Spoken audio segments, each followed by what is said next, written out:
TV에 동상이몽이라는 프로그램이 있습니다. 보신 분들도 계시죠? 이 동상이몽이라는 프로그램을 보면 부부가 출연을 하는데 연예인 부부들이 대부분 출연을 하게 됩니다. 저도 가끔 볼 때가 있는데 이 프로그램을 보면서 제가 느끼는 게 참 부부가 신기하다, 희한하다라는 생각을 하게 됩니다. 사랑을 해서 가정을 이루어서 한 집에서 먹고 자면서 살아가게 되는데 생각들이요 각자 다른 것을 보게 돼요.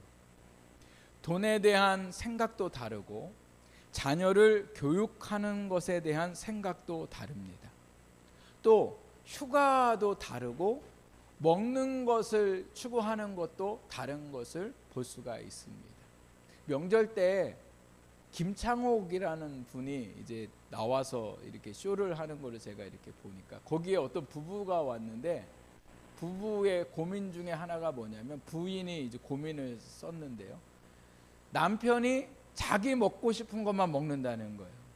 그래서 식당에 100번을 가게 되면 99번은 남편이 먹는 걸 먹고 한 번 정도 자기 먹는 걸 먹는데 그때 또 가면 그렇게 싫어한대요. 아주 대놓고 여기 맛이 이상하다 뭐하다 그러면서 그분 표현이에요. 지가 좋아하는 것만 먹는다는 거예요. 지가 좋아하는 것만. 그게 참 희한하지 않습니까? 같이 살아가고 사랑해서 살아가는데 생각이 완전히 다른 것을 볼 수가 있습니다. 뭐 처음 만나서 결혼해가지고 얼마 안 된 부부는 안 맞을 수도 있다고 생각이 돼요. 근데 10년이 넘도록 10년이 뭡니까? 20년이 되고 30년이 가까이 되도록 부부들이 제일 많이 하는 말이 뭐냐? 마음이 안 맞아서 못 살겠다는 거죠. 마음이 안 맞아서. 그 마음이 안 맞으면 어떤 일들이 일어나요? 갈등이 일어나고 싸움이 일어나게 됩니다. 또 어떤 부부는 또 안 싸워요. 그 생각이 맞는가 보니까 맞는 게 아니라 아예 그냥 포기하고 사는 거예요. 저 인간은 저러니까 그냥 살고 나는 나대로 그냥 서로를 인정하면서 사는 것뿐이지 마음이 맞아서 20, 30년을 살아온 게 아니더라는 거죠. 이처럼 함께 있으면서 딴 생각을 하는 것을 이 한자로 동상이몽이라고 얘기합니다. 참 그 프로그램의 제목을 잘 정했다라는 생각을 하게 돼요. 이 동상이몽이라는 말은 중국에서 유래가 되었는데 원래 뜻은 같은 자리에 자면서 다른 꿈을 꾼다라는 뜻이래요. 같은 자리에서 자면서 서로 다른 꿈을 꾸는 거죠. 겉으로는 같이 행동하고 있지만 속으로는 각각의 다른 생각을 하면서 있는 그 모습을 동상이몽이라 말한다고 합니다.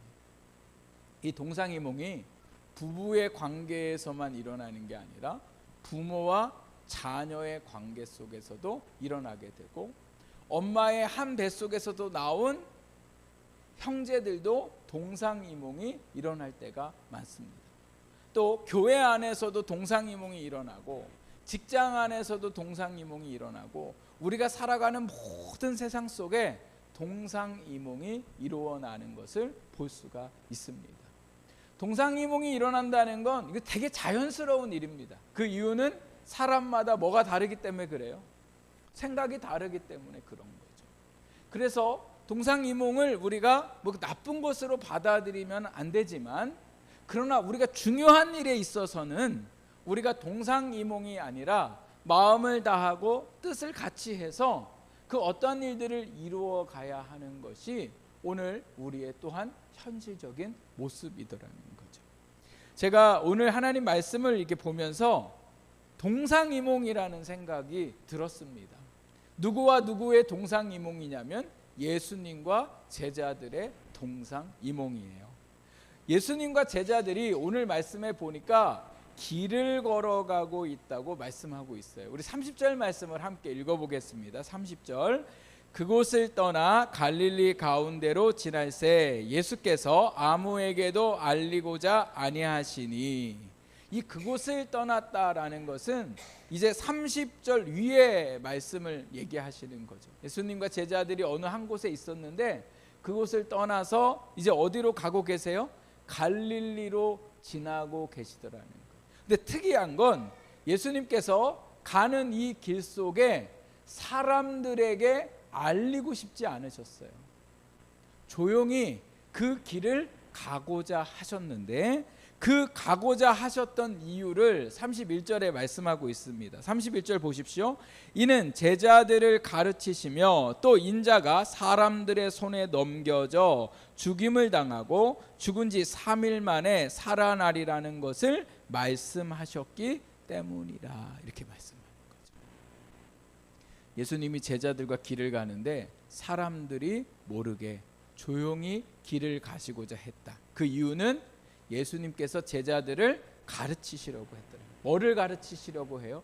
예수님이 3일 죽으시고 사람들에게 붙잡혀서 죽으시고 3일 만에 부활하실 것을 가르쳐 주시기 위해. 예수님과 제자들이 지금 갈릴리를 걸으면서 나중에 가버나움이라는 곳에 가게 되는데 결정적인 이제 이 길의 목적지는 어디냐면 예루살렘이었어요. 예수님은 예루살렘에 가면 예수님이 사람들의 손에 넘겨지고 그리고 고난을 당하고 십자가에 죽임을 당했다가 부활하실 것을 이 제자들에게 말씀하시려고 하다 보니까 주변이 좀 뭐 했으면 좋겠어요? 조용했으면 좋겠죠. 그리고 예수님의 이 말씀이 제자들에게 어떤 마음을 갖고 있냐면 좀 진지하게 제자들이 받아주기를 예수님이 원하셨음을 볼 수가 있습니다. 그런데 이 예수님은 이렇게 중요하게 생각하는 이 말씀을 제자들은 어떻게 받아들였을까? 제자들은 어떻게 받아들였습니까? 그 말씀에 대해서 두려워하고 말씀을 이해하지 못했다라고 말씀하고 있습니다. 예수님이 이 고난과 죽음과 부활에 관해서 이번에 처음 얘기하신 게 아니라 마가복음 8장 말씀에 보면 이 예수님께서 제자들에게 이 말씀을 첫 번째로 말씀하신 적이 있습니다. 그 첫 번째로 말씀을 이 제자들에게 하셨을 때에 이 제자들 중에 베드로가 어떻게 반응을 했냐면 절대로 그런 일들이 예수님에게 일어나면 안 됩니다 라고 하면서 예수님을 막았었습니다. 예수님은 죽으셔도 안 되고 예수님은 지금 말씀하신 것처럼 살으셔도 안 됩니다. 이 말의 의미는 어떤 의미가 담겨 있냐면 예수님은 죽으시면 안 되고 예루살렘에 가셔서 왕이 되셔야 됩니다. 이런 의미를 가지고 있는 거죠. 그러니까 이 의미를 알고 있는 예수님께서 베드로에게 8장 말씀에 보면 뭐라고 말씀하고 계시냐면 사탄아 내 뒤로 물러가라 이런 이야기를 하시면서 뭐라고 얘기하시냐면 내가 하나님의 일을 생각지 아니하고 사람의 일을 생각한다 이렇게 책망하시는 것을 보게 되더라는 거죠. 예수님은 하나님의 일에 관해서 제자들에게 말씀하셨는데 제자들은 뭐에 대해서 생각하고 있어요? 사람의 일을 생각하더라는 거예요. 예수님이 하나님의 일에 대해서 생각한다면 예수님의 제자들은 무슨 일을 생각해야 돼요?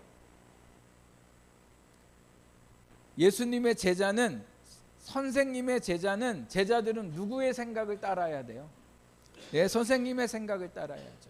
그러니까 지금 제자들이 예수님을 따라서 어디로 가고 있냐면 예루살렘이라고 가고 있는데 예수님은 예루살렘에 올라가셔서 고난을 당하시고 죽으시고 부활하심에 대해서 얘기했는데 제자들은 온통 생각이 뭐에 대해서요? 사람의 일에 대해서. 사람의 일은 뭐예요? 예수님을 왕 세워놓고 그리고 오늘 우리가 읽은 말씀에 보니까 제자들이 길에서 뭐 했다고 얘기하고 있어요?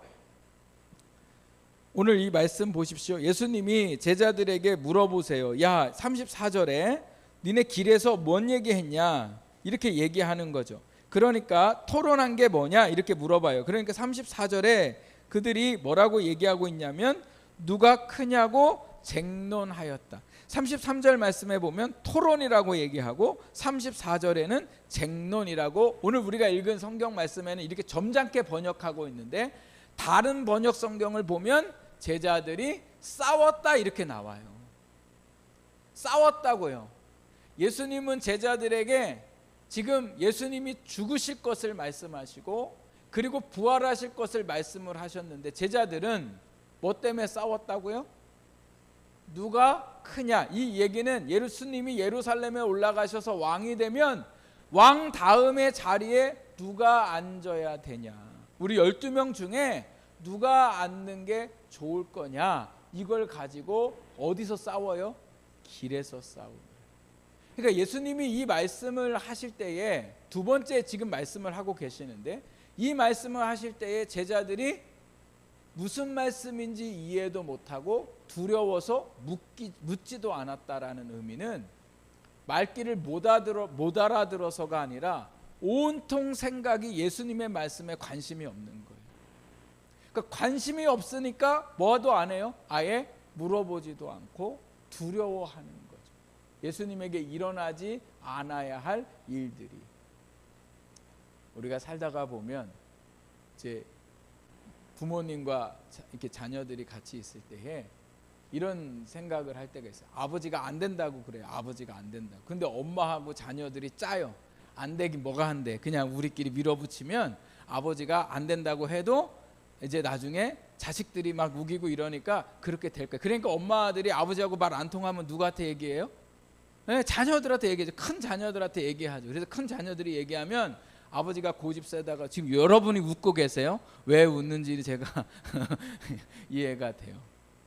그러니까 그렇게 하는 거예요. 그러니까 이 제자들이 지금 그런 거예요. 예수님이 아무리 예루살렘에 올라가서 나 왕 안 된다고 그러고 죽는다고 그래도 우리가 지금 분위기는 곧 올라가서 예수님이 뭐가 될 거예요? 왕이 되는 거고 우리는 한 자리 지금 차지하게 되어 있는 거죠. 길을 같이 걸어가요. 길을 같이 걸어가는데 예수님은 죽을 생각을 하면서 지금 걸어가고 계시고 제자들은 예수님을 왕으로 세워놓고는 자기들이 그 다음에 높은 자리에 앉을 생각을 하고 있는 것을 오늘 우리가 보게 되는 거죠. 그러니 길 위에서 예수님과 제자들이 지금 뭐 하고 있는 거예요? 동상이몽을 하고 있는 거죠. 이 예수님과 함께 길을 걷고 있는 제자들의 모습을 보면 오늘 신앙생활을 하는 우리의 모습을 똑같이 보게 되죠.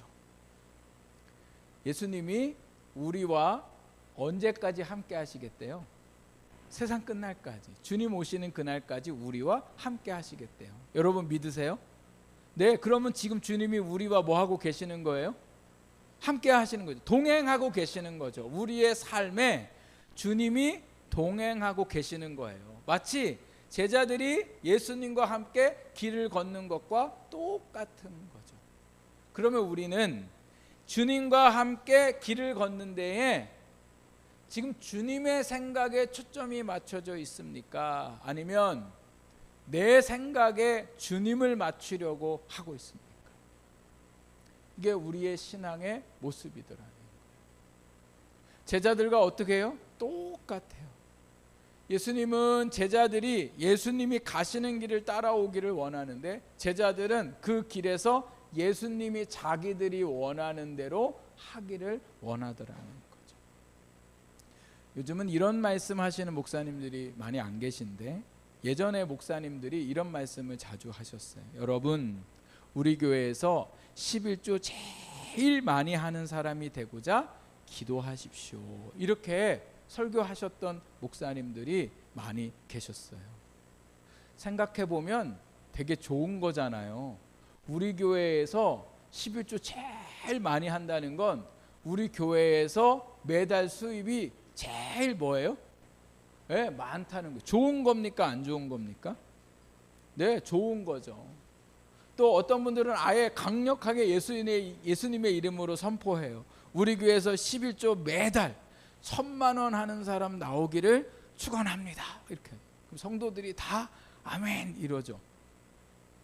11조 1,000만 원 매달 1,000만 원 한다는 건 한 달에 얼마 버는 거예요? 1억 버는 거죠. 예? 1억 벌면 얼마나 대단한 일입니까? 한 달에 1,000만 원만 벌어도 대단한 일인데 한 달에 1억씩 번다는 거 대단한 일인 거죠. 더군다나 이렇게 돈을 많이 벌었는데 하나님 앞에 11조를 할 수 있다는 거, 여러분 지금 여러분이 아직 1억을 안 벌어보셔서 그렇지 1억 벌어서 1,000만 원 11조 하는 거 쉬울까요? 어려울까요? 왜 어려워요? 그러니까 우리는 안 주는 거예요. 이렇게 어렵다고 하시니까. 한 달에 1억 벌어서 1,000만 원 하는 거 어려운데 11조 한다는 것 자체가 그 사람에게는 뭐가 있는 거예요? 믿음이 있는 거죠. 믿음이 있는 거죠. 어떻게 생각해 보면 참 좋은 말씀인 것 같아요. 그러나 여러분, 오늘 우리가 여기서 분명히 알아야 할 게 있더라는 거예요. 하나님은 우리가 한 달에 1억씩 벌기를 원하실까요? 안 원하실까요?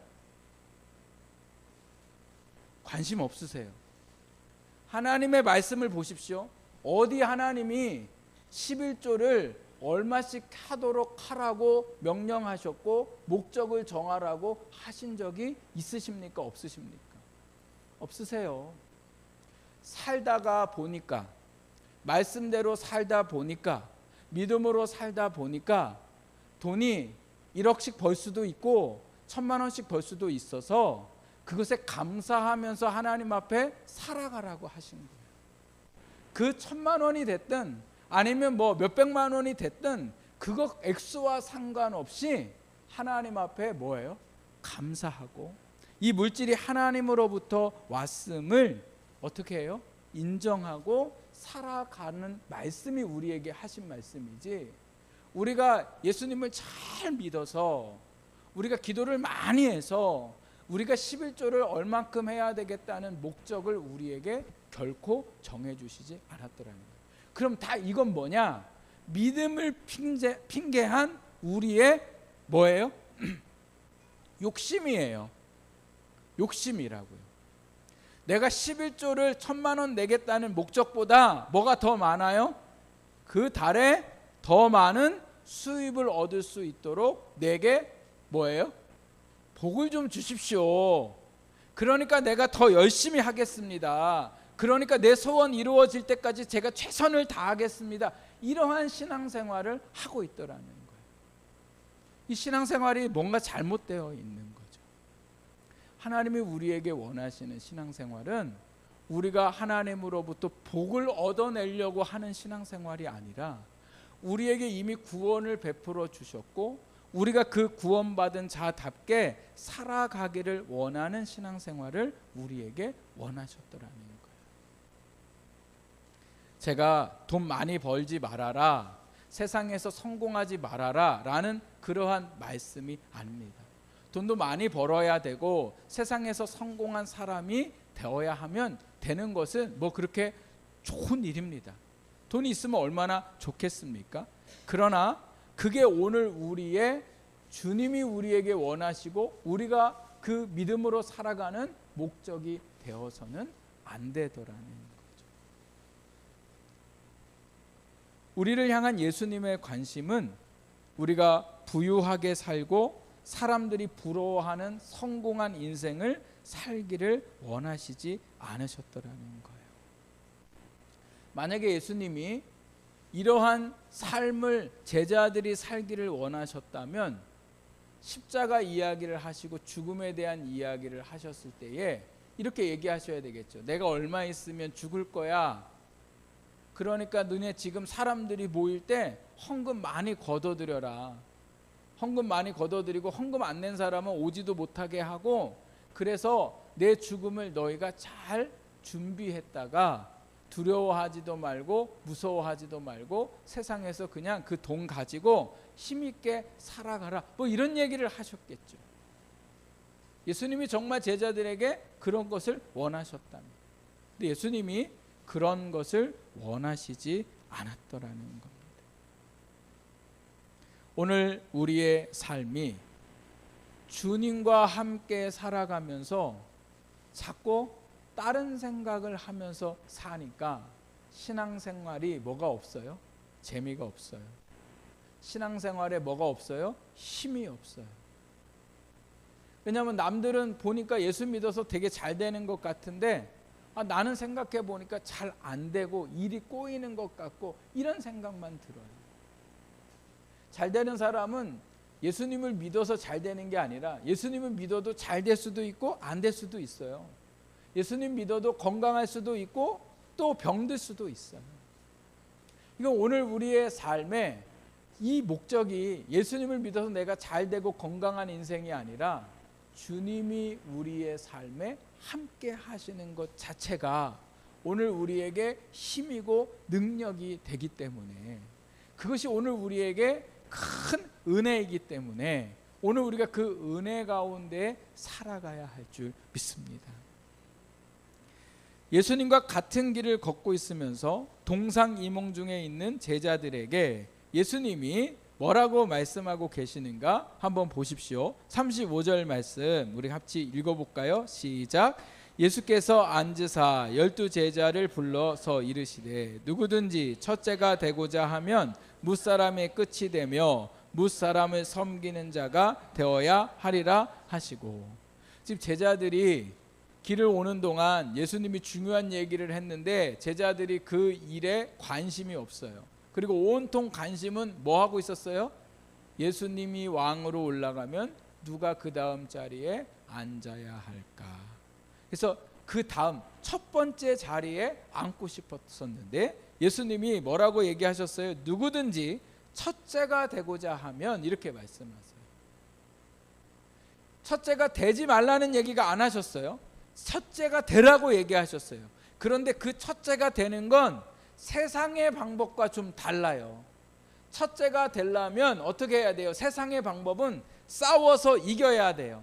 그래서 내가 높은 곳에 올라가야 되기 때문에 싸워서 이겨야 되는데, 그래서 사람들을 짓눌러야 하는데, 예수님이 말씀하시는 첫째는 뭐라고 말씀하고 계시냐면 무사람의 끝이 되며, 여기 무사람은 모든 사람의 뭐가 돼야 된다는 거예요? 끝이 돼야 된다는 거예요. 내가 높은 자리에 가서 앉으려고 하고 또 내가 유명한 자리에 가서 앉으려고 하고 이렇게 하지 말라는 거예요. 오히려 어떻게 해요? 다른 사람이 높은 곳에 올라가게 해야 하더라고요. 제가 어떤 안수 집사님하고 밥을 먹으러 갔어요. 집사님이 70이 넘으셨는데 밥을 먹으러 갔는데 집사님이 이제 밥이 나오기 전에 제가 이제 일어나서 수저통을 열어가지고 수저도 놔드리고 또 찌개가 나와갖고 찌개도 이렇게 퍼드리니까 그 집사님이 또 이런 얘기를 저한테 하시는 거예요. 근데 목사님은 사람이 됐다고. 하여튼 다른 목사님들은 하여튼 가만히 앉아서 수저도 안 놓고 또 국도 찌개도 안 퍼먹고 자기 퍼줄 때까만 기다리고, 이런 목사들이 더 많다고. 그러면서 아유 지 목사님은 사람이 됐다고. 그래서 제가 그냥 그때 가만히 있으면 되는데, 근데 집사님 또 목사가 퍼준다고 또 가만히 있는 것도 또 이것도 좀 곤란한 거예요. 제가 이런 얘기 했어요. 목사님 하면서, 목사가 제가 나이가 어려니까 당연히 퍼주는 거지만 그거에 대해서 또 목사는 당연히, 왜냐하면 본인도 직분이 있잖아요. 본인이 안수집사고 본인이 직분자면 본인도 그렇게 하려고 해야 되죠. 그러니까 서로 어디에 앉으려고 해야 돼요? 끝에 앉아야 돼요. 섬기려고 해야 되는 거죠. 근데 나는, 목사는 어리고 나는 나이가 있으니까, 그러면서 다른 목사들이 어떻다 저렇다 막 이런 이야기를 제가 하면서, 그리고 목사들도 문제죠. 목사들도 문제예요. 밥 먹으러 가는데 목사가 지금 뭐가 중요해요? 어른이 계시면 찌개도 퍼드리고 또 수저도 넣을 수도 있고 그렇죠. 또 그렇게 신경 못 쓸 때 못할 수도 있죠. 사람이 못할 수도 있어요. 그래 여러분 저랑 밥 먹을 때 혹시 저렇게 말해놓고 나랑 밥 먹을 때는 찌개도 안 퍼주고 이런 생각하지 마시고, 생각 못해서 못할 수도 있는 거죠. 못할 수도 있어요. 그러면 뭐 생각 못해서 못했나 보다 이렇게 얘기를 생각을 하셔야 되더라고요. 그러니까 내가 교회 안에서, 내 교회에 내가 오래 다녔으니 또 내가 교회에 직분이 있으니 이제 당신은 젊으니까 이런 마음으로 우리가 살아가면 예수님과 뭐예요? 동상이몽인 거예요. 예수님은 저 하늘 높은 곳에서 어디로 내려오셨어요? 이 낮고 천한 땅끝으로 내려오셔서 어디에서 누우셨어요? 말구유에 누우셨잖아요. 그러니까 제일 높은 신이신 분이 우리를 위해서 우리를 섬기려고 이 낮고 낮은 곳에 내려오셔서 우리를 뭐 하셨어요? 섬기셨더라는 거예요. 그게 하나님의 나라의 뭐라고요? 첫째가 되더라는 거예요. 자꾸 내가 높임을 받으려고 하고 섬김을 받으려고 하고 내가 예수 믿어서 잘 살려고 하는 그 목적의 삶이 오늘 우리가 주님이 원하시는 삶이 아니라, 우리의 삶은 우리가 얼마를 벌든 우리가 어느 집에 살든 우리가 어떤 차를 타고 다니든 상관없이 오늘 우리가 있는 그 사람의 무사람을 우리가 뭐 해야 되다고요? 섬겨야 된다. 이게 주님이 우리에게 원하시는 삶이라. 그러면서 누구를 데려다가 말씀하시냐면 어린아이를 데려다가 그를 뭐 하셨대요? 오늘 말씀해 보니까 안으셨다, 이렇게 말씀하고 계세요. 우리 하민이 얼마나 이뻐요. 막 돌아다녀도 너무너무 예쁘죠. 또 우리 하민이도 그렇고 또 우리 하람이도 그렇고 우리 자녀들이 우리 교회 안에 있다는 이 자체가 너무도 귀하고 너무나 감사한 일이에요. 지금은 애들이 너무 귀하잖아요. 옛날에 예배 시간에 저렇게 돌아다녀 봐요. 뭘 알아듣는지 뭘 알아듣는지 몰라도 목사님 막 이놈의 새끼 막 이렇게 막 혼내서 설교하다가 뭐 하는겨 막 이러면서 저도 많이 혼났어요. 뭐야 막 이러면서 막 혼났어요. 예. 근데 지금은 애들이 너무 귀한 거죠. 귀한데 예수님 시대는 어땠을까요? 예수님 시대에도 아이들이 귀하게 여기지 않았어요. 아이들은 말도 안 듣고 엄하게 가르쳐야 할 존재로 생각했을 뿐만 아니라 아이들은 전쟁에서도 필요 없는 존재요, 노동에서도 필요 없는 존재로 여겨졌기 때문에 귀하게 여김을 받지 못했더라는 거예요. 물론 자기 아이들은 그래도 이뻐했지만 다른 아이들에게는 별로 뭐예요? 관심을 갖지 않았던 시대였어요. 그런데 예수님이 놀랍게 그 아이를 어떻게 하셨어요? 안으셨다는 거예요. 그 시대에 가장 비천하게 여겨지고 힘없는 존재로 여겨지고 별 쓸모없는 존재로 여겨졌던 그 아이를 예수님이 안으시면서 뭐라고 얘기하셨습니까? 아이를 영접해야 한다, 이렇게. 영접한다는 건 내 삶의 그를 뭐예요? 주인으로, 내 삶의 식구로 받아들여야 되더라는 거죠. 오늘 우리 주변에 참 부족한 사람이 있는 것처럼 보일 때가 많습니다. 아우 저 사람이 말을 저렇게 해, 참 답답해.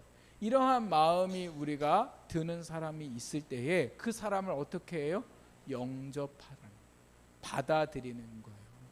네. 영접한다는 건 이거 높이는 거잖아요. 예수님이 제자들에게 그렇게 말씀하시면서 뭐라고 얘기하셨습니까? 어린 아이를 영접하는 것이 곧 누구를 영접하는 것이요?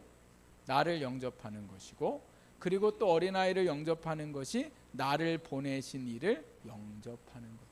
즉 보이지 않는 누구를? 하나님을 영접하는 거다, 이렇게 말씀하시는 거죠. 예수님이 제자들에게 원하시는 삶은 뭐였습니까?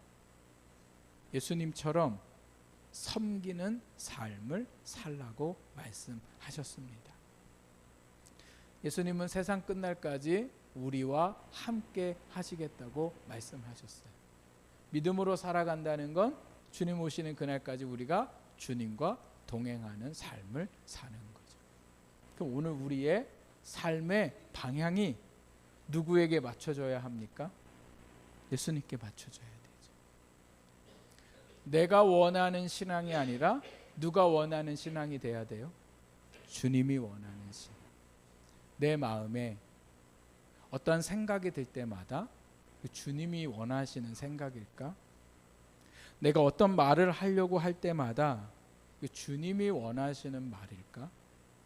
내가 손으로 뭔가를 만지고 또 내가 어디를 걸어가고 또 내가 무엇을 입으로 먹을 때마다 주님이, 나와 함께 계신 주님이 정말 원하시는 삶일까? 오늘 우리가 그것에 목적을 두고 살아갈 때에 하나님의 놀라운 역사들이 그 사람을 통해서 이루어질 줄 믿습니다. 똑같이 주님과 동행해요. 똑같이 주님 오시는 그 날을 우리는 맞이해요. 정말 주님이 재림하시든지 아니면 내가 먼저 주님 앞에 가든지, 그 인생길을 우리가 걸어가면서 어떤 사람은 주님이 원하시는 삶을 함께 걸어가는 사람이 있는가 하면, 여전히 주님과 함께 걸어가면서도 다른 생각을 하면서 살아가고 있는 신앙이 있음을 우리가 보게 됩니다. 동상이몽에 반대되는 말이 뭘까? 그래서 제가 인터넷을 찾아봤어요. 사자성어, 동상이몽에 반대되는 말, 그 말이 여러분 너무나 잘 알고 계시는 말인데요. 한번 따라해 보시겠습니다. 일심동체. 부부는 뭐가 돼야 된대요? 우리는 안 되잖아요. 부부가 일심동체 된다는 말이 어떤 말입니까? 한 마음과 한 몸으로 서로 굳게 결합하는 것이 일심동체라고. 주님과 동행하는 우리가 누구와 일심동체가 돼야 돼요? 예수님과 한 몸이 되고 예수님과 한 마음이 될 때에 하나님이 기뻐하시는 교회요, 기뻐하시는 신앙이 될 뿐만 아니라 우리도 어떻게 해요? 기뻐하며 하나님 안에서 신앙생활을 하게 되는 줄 믿습니다. 우리 이 시간 오늘 이 말씀을 생각하면서 우리 이 찬양을 함께 부르려고 하는데요. 여러분, 내 마음의 주를 향한 사랑이 이 찬양입니다. 여기 가사를 보시면 이렇게 하고 있습니다. 여러분 앞에 한번 보십시오. 내 마음에는 뭐가 있어요? 안 나왔나요 아직? 자, 내 마음에는 뭐가요? 예, 세상을 향한 사랑이 아니라 내 마음에 무슨 사랑이요? 주를 향한 사랑이에요. 또 나의 말에 뭐가 있어야 돼요? 예, 주가 지신 진리로. 거짓되고 세상이 말하고 기뻐하는 것에 있는 게 아니라, 세상이 얘기하는 진리가 있는 게 아니라 주의 진리가 있어야 된다는 거죠. 우리의 눈은 어떻게 해요? 주의 눈물이 있어야 돼요. 우리의 눈에 뭐가 있어야 된다고요? 예, 주의 눈물. 우리가 세상을 바라보는 눈이 누구의 눈이 돼야 된다는 거예요? 예수님의 눈이 돼야 된다는 거예요. 세상을 부러워하고 세상의 욕망에 눈먼 눈이 아니라 내 눈이 주님의 눈이 되게 해 주십시오. 그리고 우리의 입술에는 뭐가 있어야 된다고 얘기하냐면 찬양의 향기가 있어야 한다, 이렇게 말씀하는 거죠. 지난주에 저희가 함께 말에 대한 말씀을 나눴잖아요. 우리가 하나님을 찬양하고 사람을 저주하는 것이 합당하지 못하다, 이렇게 말씀을 하셨어요. 그럼 우리가 하나님만 찬양하라는 게 아니라 우리의 말이 어떻게 하라는 거예요? 축복된 말을 하라는 거죠. 복의 말을 하라는 거예요. 그게 하나님이 영광 받으시는 말이라는 거죠. 어떻게 설 명절 때 잘하고 오셨어요? 맛있는 것만 먹고 입에는 그냥 걸고 나쁜 말만 하지 않으셨나요? 또 우리의 두 손에는 뭐가 있어야 된대요? 주를 닮은 성김이 있어야 되는 거죠. 또 마지막에 뭐예요? 우리의 삶에 뭐가 남아야 돼요? 주의 흔적. 아, 저 사람 보니까 예수 믿는 사람 같아. 우리 엄마 역시 예수 믿는 엄마 같아. 우리 아버지 예수 믿는 아버지셨어. 우리 할머니 예수 믿는 분이셨어. 정말 우리를 위해 기도해 주시고 그렇게 평생을 살다가 가신 분이야. 아, 저 목사님 정말 예수 믿는 사람 같아. 우리 권사님, 우리 집사님 예수 믿는 분 같아. 이러한 오늘 우리의 흔적이 남는, 우리의 삶의 목적이 온통 여기에 맞춰져서 살아가는 오늘 우리의 신앙생활이 되고자 하는 마음으로 우리 같이 이 시간에 찬양 함께 드리도록 하겠습니다.